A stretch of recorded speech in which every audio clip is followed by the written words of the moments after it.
欢迎来到星星频道，请点击订阅并关注，获取最新资讯。田曦薇素颜逛街被拍到像手办，综艺泼水湿身跳舞被夸像偶像剧，和张凌和王安宇组 CP 都甜到上头，这颜值这状态谁顶得住？田曦薇素颜逛街被拍到像手办，综艺泼水湿身跳舞被夸像偶像剧。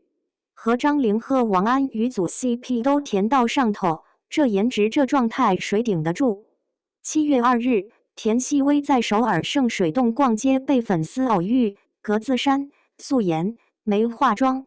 被认出来后，她笑着摘口罩说是呀，临走还叮嘱一句玩得开心。半小时后结尾重逢，她又主动挥手喊又见面啦。这不是什么精心策划的营业。就是一个女明星放假不想化妆，出门随便逛逛被逮到了。结果呢？热搜第一。这件事有意思的地方不在于田曦薇素颜很美，她本来就常那样，没什么好大惊小怪的。真正值得琢磨的是，为什么一个女明星不化妆出门能成为全网讨论的话题？先看数据。7月2日这次偶遇冲上热搜后，话题田曦薇放假也不想化妆引发大量讨论。网友说她像精致的手办，韩国路人以为是本土爱豆，拿手机偷拍。但更值得留意的是她的回应：我没化妆，记得开美颜。这句话放在别的艺人嘴里可能是精心设计的俏皮话，但从她嘴里说出来，配上当时那个格子衫素颜的状态，就是一种我也懒得装的松弛感。这其实戳中了一个行业痛点，内娱这些年批量生产的完美偶像，妆容时刻在线，言行滴水不漏，人设无懈可击。这种模式筑起了一道墙，墙那边是光芒四射的爱豆，墙这边是越来越疲惫的观众。人们对精修图、对标准化营业、对那种永远在表演的状态产生了审美疲劳。田曦薇这种放假就是不想化妆的态度，反而成了一种稀缺品。有人说这是松弛感人设，但仔细看她的素颜记录，去年11月韩国仁川，10月北京，今年5月首尔，多次被拍到都是素颜休闲妆。如果这是人设，那她维持的也太久了。更可能的情况是，她就这么个人，不怎么在乎这些。再说 CP 感这事，田曦薇今年被讨论最多的2个 CP， 一个张凌赫，一个王安宇，风格完全不同，但都磕得动。先看田作之赫，他和张凌赫因为古装剧《逐玉》组成 CP， 剧播完3个月了 ，CP 粉还在抠糖。6月18日深夜散步堂冲上热搜第一，两人前后更新 IG。构图风格高度相似，被粉丝当成另类情侣照。粉丝甚至敲碗希望他们成下一对玄彬、孙艺珍。再看王安宇，两人在《忙忙碌碌寻宝藏2》里是固定搭档，先导片互选环节同时写下对方名字。王安宇在默契游戏里说介意自己不是田曦薇的第一选择，这种老友要名分的互动，喜剧感拉满。更出圈的是西双版纳机场路透，田曦薇猜拳获胜后全副武装混进人群，假装代拍，偷拍王安宇和黄子弘凡，两人全程没察觉。2个 CP， 一个靠暗糖和粉丝抠细节，一个靠明面互动和综艺感，都能磕，但磕的点完全不一样。这说明什么？说明田曦薇的 CP 感不是靠剧本硬凑出来的，是她和不同的人能产生不同的化学反应。这种能力在演员里其实挺稀缺的，不是所有人都能和谁都搭出火花。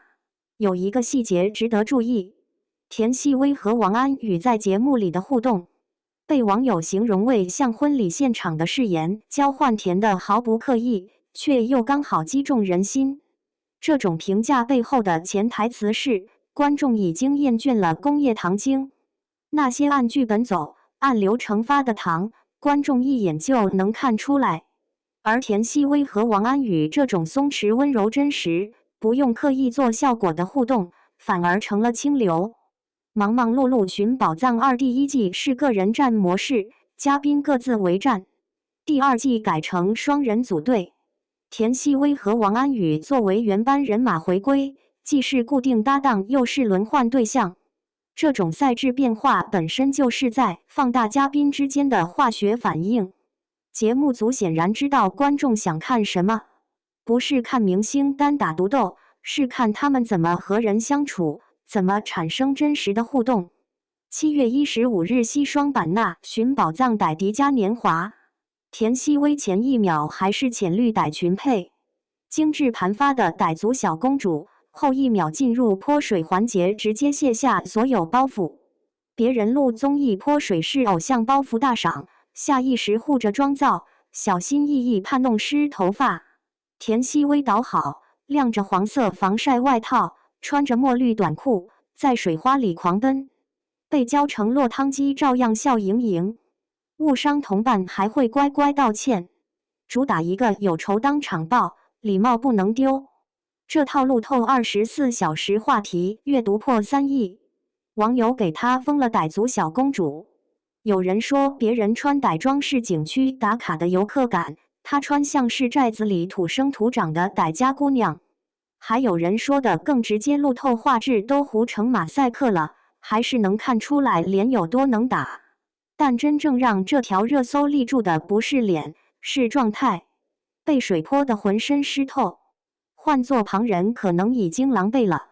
田曦薇笑得肆意，网友说老师我家孩子是真玩嗨了，被泼成这样更美了。这种评价已经不是单纯在夸颜值了，是在夸一种愿意投入的态度。这里面有一个行业观察，现在的综艺节目嘉宾越来越会做人，知道什么时候该笑，什么时候该感动，什么时候该制造话题。但观众对这种精准的情绪投放越来越免疫。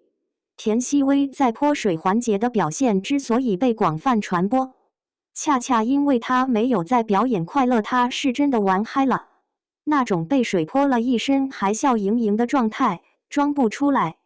忙忙碌碌寻宝藏2到2026年7月初全网播放量破12亿，相关话题总阅读量超30亿。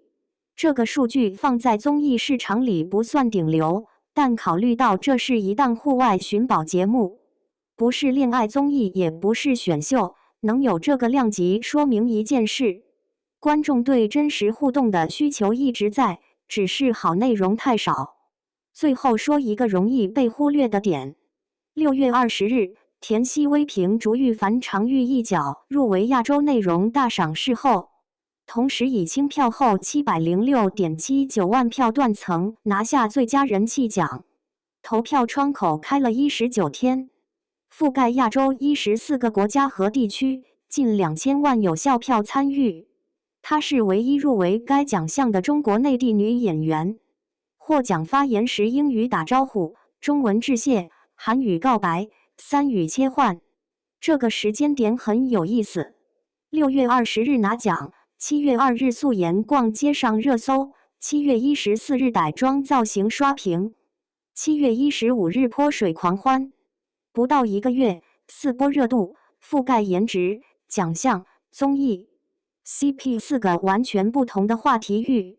这不是偶然的流量爆发，是他在不同场景下都有一套能打的内容。戏里能扛40斤道具打雪仗，戏外能素颜逛街被夸像手办，领奖台上能3语切换大方得体，综艺里能泼水玩到湿透还在笑。这种反差感恰恰是当下内娱最缺的东西。太多艺人被包装成了单一面向的产品，甜的只管甜，飒的只管飒，知性的只管知性。观众买账的周期越来越短，因为那种单一人设经不起反复消费。田曦薇能在这1个月里连续输出4种完全不同类型的热搜，说明她身上有足够多的面可以挖，而且是真实的，不需要硬凹的那种。回到最初那个问题，为什么一个女明星不化妆出门能上热搜？因为在这个滤镜和修图泛滥的时代，愿意把真实状态交出来的艺人太少了。田曦薇做的不是什么惊天动地的事，她只是不端着。但就是不端着这3个字，在现在的内娱反而成了稀缺品。有人说这是颜值红利长得好，所以做什么都对。但仔细想想，如果她只是长得好，能凭竹玉入围视后吗？如果她只是会演戏，能在综艺里和王安宇产生那种让网友喊比偶像剧还好磕的化学反应吗？如果她只是综艺感强，能在领奖台上3语切换，大方得体吗？颜值是门票，但不是全部。真正让她在这个夏天频繁出现在热搜上的，是颜值之外那些藏不住的东西：真实的性格、愿意投入的态度，和不同人相处时自然流露的不同面貌。这些东西比精修图难装得多。